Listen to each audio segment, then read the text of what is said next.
Hi guys, welcome to chemistry video lecture. હવે આજના video લેક્ચરની અંદર આપણે એરોમેટિક આલ્ડિહાઇડ સંયોજનોની બનાવટ વિશે વાત કરીશું, જેમાં આજે આપણે ખાસ મોસ્ટ ઇમ્પોર્ટન્ટ પ્રોસેસ વિશે વાત કરવાના છીએ અને એ જે પ્રક્રિયા છે એમનું નામ છે ઇટાડ પ્રક્રિયા, કે જેની અંદર આપણે ટોલ્યુનમાંથી શું મેળવીશું? બેન્ઝાલ્ડિહાઇડ. તો સૌપ્રથમ આપણે રાસાયણિક સમીકરણ લખીએ, ત્યારબાદ એ રાસાયણિક સમીકરણને મિકેનિઝમ દ્વારા સમજીશું. ઇટાડ પ્રક્રિયાની અંદર ટોલ્યુન એટલે બેન્ઝીન વલયના કોઈ એક કાર્બન ઉપરથી હાઇડ્રોજનનું વિસ્થાપન કયા સમૂહ દ્વારા થાય? મિથાઇલ સમૂહ દ્વારા. તો જે સંયોજન બને છે એને આપણે શું કહીએ છીએ? ટોલ્યુન. હવે આ ટોલ્યુનની સૌપ્રથમ ક્રોમાઇલ ક્લોરાઇડ એટલે CrO2Cl2, જેને શું કહીશું? ક્રોમાઇલ ક્લોરાઇડ. અહીંયા લખું છું, ધ્યાન રાખજો, ક્રોમાઇલ ક્લોરાઇડ. અને આ જે રાસાયણિક પ્રક્રિયા છે તે અધ્રુવીય દ્રાવક તરીકે કાર્બન ડાઇસલ્ફાઇડ અથવા તો એના ઓપ્શનમાં કોને લઈશું? Carbon tetrachloride. ટોલ્યુનની ક્રોમાઇલ ક્લોરાઇડ સાથે અધ્રુવીય દ્રાવકમાં પ્રક્રિયા કરતા સૌપ્રથમ આપણને જે મધ્યવર્તી નિપજ બને છે એને શું કહીશું? ક્રોમિક સંકીર્ણ. અહીંયાથી બે હાઇડ્રોજન દૂર થશે એટલે અહીંયા શું રહેશે? CH, અને એક હાઇડ્રોજનના સ્થાને કોણ આવશે?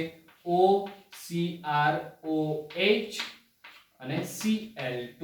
એવી જ રીતે બીજા હાઇડ્રોજનનું સ્થાન પણ કોણ લેશે? OCROH Cl2. હવે બનતા સંયોજન એસિડની હાજરીમાં શું કરાવીશું? જળ વિભાજન એટલે પાણી સાથેની પ્રક્રિયા. એટલે H2O સાથે પ્રોસેસ કરાવતા બેન્ઝીન વલયમાં જે CH એની સાથે OCROH Cl2 સમૂહ જે છે એ બંને સમૂહો દૂર થશે અને આ કાર્બન સાથે ડબલ બોન્ડ થી કોણ જોડાશે? ઓક્સિજન. એટલે ફાઇનલ આપણને શું મળશે? બેન્ઝાલ્ડિહાઇડ.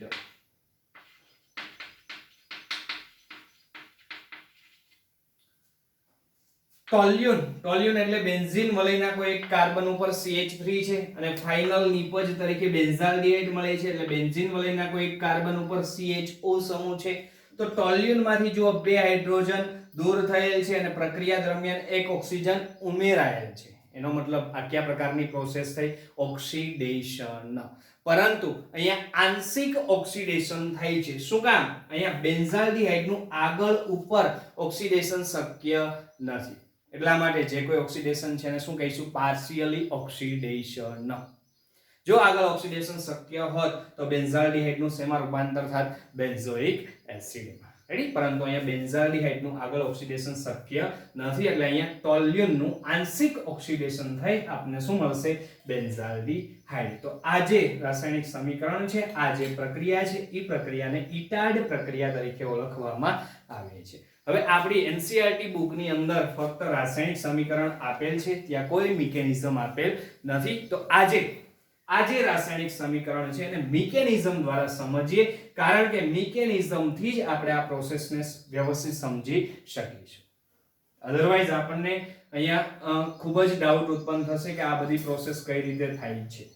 ઓકે ગાઈસ, તો આપણે આને મિકેનિઝમ દ્વારા સમજીએ. સૌપ્રથમ ટોલ્યુન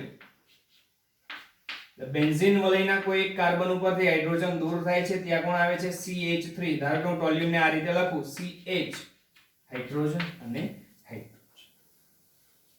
ક્રોમાઇલ ક્લોરાઇડ ને આપણે બે યુનિટ લઈશું, Cr double bond oxygen Cl અને Cl. શું થયું? ક્રોમાઇલ ક્લોરાઇડ.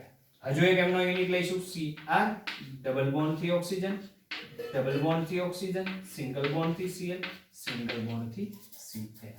અને આ જે પ્રોસેસ છે એ અધ્રુવીય દ્રાવક તરીકે કાર્બન ડાઇસલ્ફાઇડ અથવા તો કોને લઈશું? CCl. હવે શું થશે? તો કે અહીંયા મુક્ત મૂલક પ્રકારની પ્રક્રિયા થશે. કાર્બન ટુ ઓક્સિજન જે ડબલ બોન્ડ છે એમાં પાઈ બોન્ડ બ્રેક થશે અને બંને ઇલેક્ટ્રોન પોતપોતાના લઈને છૂટા પડશે. એટલે ઓક્સિજન ઉપર એક ઇલેક્ટ્રોન અને એક ઇલેક્ટ્રોન ક્રોમિયમ ઉપર. ઈ સમયે ટોલ્યુનમાં કાર્બન ટુ હાઇડ્રોજન વચ્ચે સમવિભાજન થશે. એટલે કાર્બન એક ઇલેક્ટ્રોન મેળવશે અને હાઇડ્રોજન એક ઇલેક્ટ્રોન મેળવશે. હવે આ જે હાઇડ્રોજન જે છે એ આ ઓક્સિજન સાથે ઇલેક્ટ્રોનની ભાગીદારી કરશે, એટલે અહીંયા OH બનશે. હવે એવા જ સમય અહીંયા કાર્બન ટુ ઓક્સિજન વચ્ચેનો બોન્ડ બ્રેક થશે, એટલે કે સમવિભાજન થશે. એક ઇલેક્ટ્રોન ક્રોમિયમ મેળવશે, એક ઇલેક્ટ્રોન ઓક્સિજન મેળવશે. તો અહીંયા કાર્બન પાસે એક ઇલેક્ટ્રોન છે, ઈ ઇલેક્ટ્રોન અને આ ઓક્સિજનના એક ઇલેક્ટ્રોન વચ્ચે શું થશે? ભાગીદારી, એટલે carbon to oxygen single bond બનશે. હવે ઈ જ સમયે ક્રોમાઇલ ક્લોરાઇડ નો બીજો યુનિટ આવશે, એમાં પણ carbon to oxygen pi bond નું સમવિભાજન થશે. એક ઇલેક્ટ્રોન ઓક્સિજન મેળવશે, એક ઇલેક્ટ્રોન Cr મેળવશે. તો અહીંયા ટોલ્યુનમાં કાર્બન હાઇડ્રોજન વચ્ચેના બોન્ડ નું સમવિભાજન થશે. એક ઇલેક્ટ્રોન કાર્બન મેળવશે, એક ઇલેક્ટ્રોન હાઇડ્રોજન મેળવશે. હવે આ જે હાઇડ્રોજન જે છે ઓક્સિજન સાથે જોડાશે, એટલે oxygen to hydrogen single bond. અહીંયા ફરી પાછું chromium to oxygen double bond છે, એમાં પાઈ બોન્ડ નું સમવિભાજન થશે. એક ઇલેક્ટ્રોન ઓક્સિજન મેળવશે, એક ઇલેક્ટ્રોન Cr મેળવશે અને કાર્બન પાસે જે એક ઇલેક્ટ્રોન છે એ ઓક્સિજન સાથે શું કરશે? ભાગીદારી. એટલે અહીંયા જો ખાસ ધ્યાન રાખજો, અહીંયા કાર્બન થી ઓક્સિજન બંધ બને છે, અહીંયા પણ કાર્બન થી ઓક્સિજન બંધ બને છે. ઓકે, ચાલો તો બનતા સ્ટ્રક્ચર ને આપણે દર્શાવી. CH. હવે જોજો સિંગલ બોન્ડ થી શું આવશે? O. અહીંયા જો કાર્બન ટુ ઓક્સિજન બોન્ડ બનેલ છે એટલે O. હવે ઓક્સિજન સાથે કોણ છે? Cr. હવે Cr સાથે ઓક્સિજન અને એક કોણ આવ્યું? હાઇડ્રોજન, જેને આ રીતે લખી શકાય OH અને બે Cl, એટલે શું લખીશું? Cl2.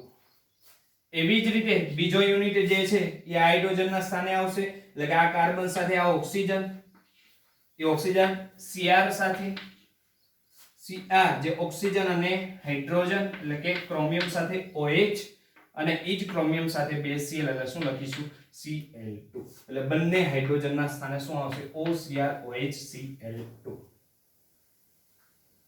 ઓકે ગાઈસ, ત્યારબાદ શું કરીશું આપણે? જળ વિભાજન, એટલે કે હાઇડ્રોલિસિસ. એસિડની હાજરીમાં જળ વિભાજન કરીશું. હવે H+OH- અહીંયા કાર્બન ટુ ઓક્સિજન જે સિંગલ બોન્ડ છે, બંધના ઇલેક્ટ્રોન કોણ મેળવશે? ઓક્સિજન. તો ઓક્સિજન ઉપર કેવો ચાર્જ આવશે? નેગેટિવ. તો એ નેગેટિવ વાળા ઓક્સિજન સાથે કોણ જોડાશે? પ્રોટોન. તો પ્રોટોન જે છે અહીંયા જોડાય તો આ રીતના બનશે કઈ Cr.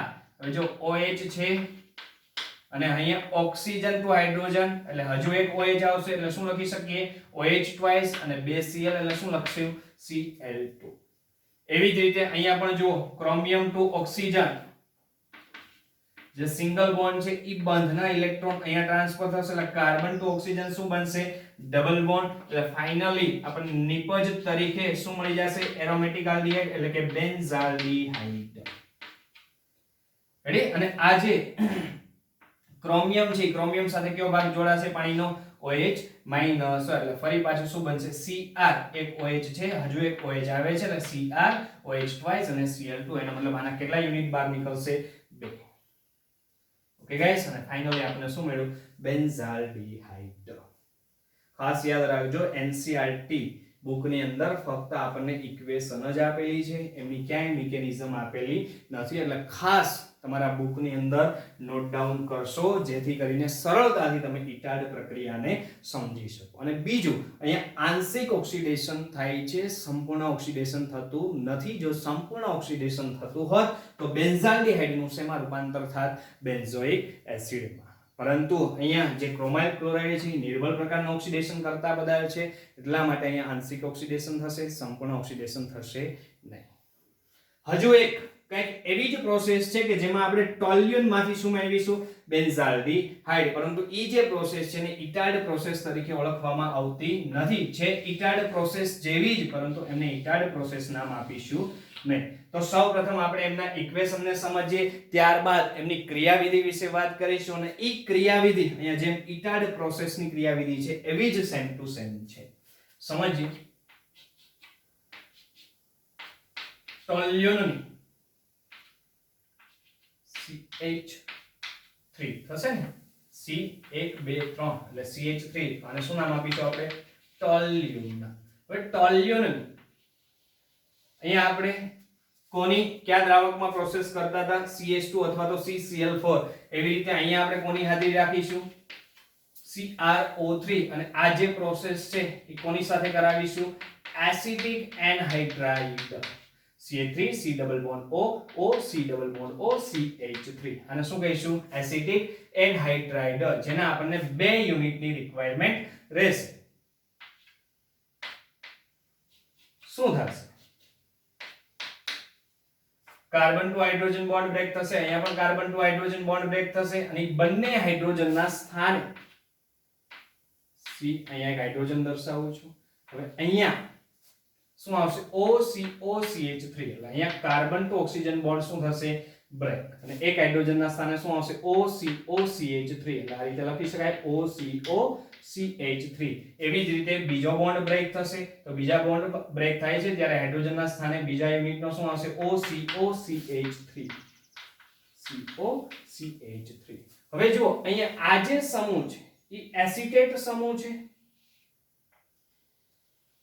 અને ઈ સિવાયનો જે ભાગ છે એને બેન્ઝિલિડીન કહેવાય તો આપણને અહીંયા શું મળશે બેન્ઝિલિડીન અહીંયા જો બે વાર એસિટેટ છે એટલે શું લખીશું ડાઇએસિટેટ શું મળશે બેન્ઝિલિડીન ડાઇએસિટેટ અહીંયા આપણે ટેમ્પરેચર લો રાખીશું એટલે 273 થી 283 કેલ્વિન ટેમ્પરેચરે પ્રોસેસ કરીશું અને જે બેન્ઝિલિડીન ડાઇએસિટેટ બને છે એનું ઊંચા તાપમાને શું કરીશું હાઇડ્રોલિસિસ એટલે કે જળ વિભાજન હવે જળ વિભાજન કરતા આપણને ફાઇનલી અહીંયા શું મળશે બેન્ઝાલ્ડીહાઇડ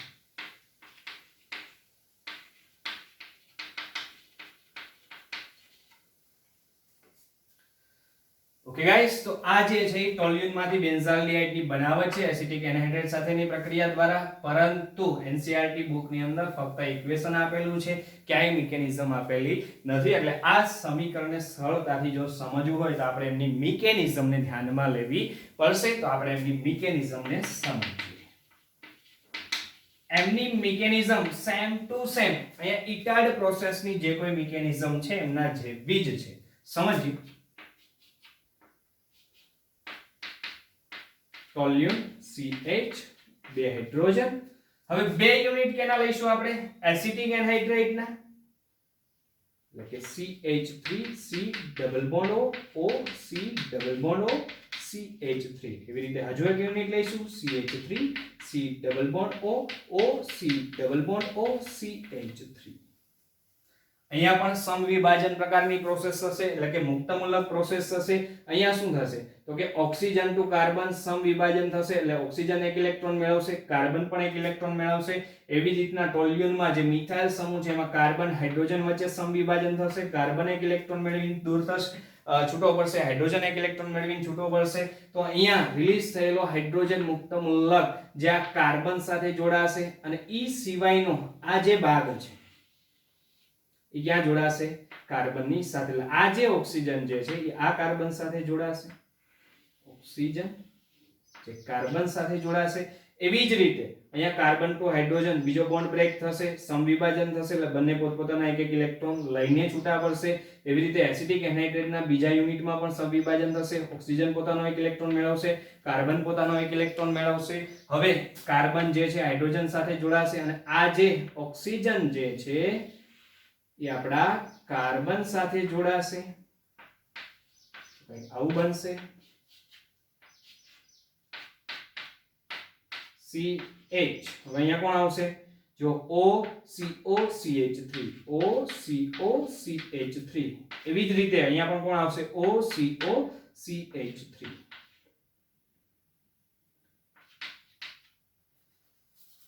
oxygen to hydrogen single bond હોય અને ડબલ બોન્ડ હોય અને CH3 એવું જ સેમ ટુ સેમ નીચે હશે હવે શું કરીશું તો કે હાઈ ટેમ્પરેચરે હાઇડ્રોલિસિસ કરીશું એસિડની હાજરીમાં શું કરીશું હાઇડ્રોલિસિસ શું થશે અહીંયા કાર્બન ટુ ઓક્સિજન બંધના ઇલેક્ટ્રોન કોણ મેળવશે ઓક્સિજન એટલે ઓક્સિજન ઉપર નેગેટિવ ચાર્જ હવે નેગેટિવ વાળા ઓક્સિજન સાથે કોણ જોડાશે પ્રોટોન એટલે શું બનશે CH3COOH રેડી અને અહીંયા શું થશે કાર્બન ટુ ઓક્સિજન બંધના ઇલેક્ટ્રોન જે છે એ કાર્બન ટુ બેન્ઝીન વલયના કાર્બન સાથે જે કાર્બન જોડાયેલો છે એ કાર્બન ટુ ઓક્સિજન ટ્રાન્સફર થશે એટલે carbon to oxygen double bond બનશે એટલે ફાઇનલી આપણને શું મળી જશે benzaldehyde carbon to oxygen double bond અને સિંગલ બોન્ડ અને આ જે કાર્બન ઉપર જે પોઝિટિવ ચાર્જ આવે છે એ પોઝિટિવ વાળા કાર્બન સાથે કોણ જોડાશે OH માઈનસ એટલે શું બનશે CH3COOH એટલે CH3COOH ના 2 યુનિટ બહાર નીકળશે ઓકે ગાઈસ ખાસ નોટ ડાઉન કરજો કારણ કે NCERT બુક ની અંદર ક્યાંય આપણને મિકેનિઝમ આપેલી નથી અને ખાસ એક્ઝામ ની દ્રષ્ટિએ પણ ઇમ્પોર્ટન્ટ પ્રોસેસો છે ઓકે ગાઈસ ક્લિયર તો આજના વિડિયો લેક્ચરમાં આપણે અહીંયા સુધી રાખીએ અને હજુ આપણે નેક્સ્ટ વિડિયો લેક્ચરની અંદર એરોમેટિક આલ્ડીહાઇડ સંયોજનની બનાવટ વિશે જ વાત કરવાના છીએ જેમાં આપણે વિસ્થાપિત જે બેન્ઝીન છે એટલે કે જે ટોલ્યુન છે એમાં જે વિસ્થાપિત સમૂહ તરીકે મિથાઇલ સમૂહ છે એ મિથાઇલ સમૂહના ક્રમશઃ ક્લોરિનેશનથી શું મેળવીશું બેન્ઝાલ્ડીહાઇડ અને ત્યારબાદ ગટરમાન કોચ પ્રક્રિયા દ્વારા શું મેળવીશું બેન્ઝાલ્ડીહાઇડ ઓકે ગાઈસ તો મળીએ છીએ નેક્સ્ટ વિડિયો લેક્ચરની અંદર જય હિન્દ જય ભારત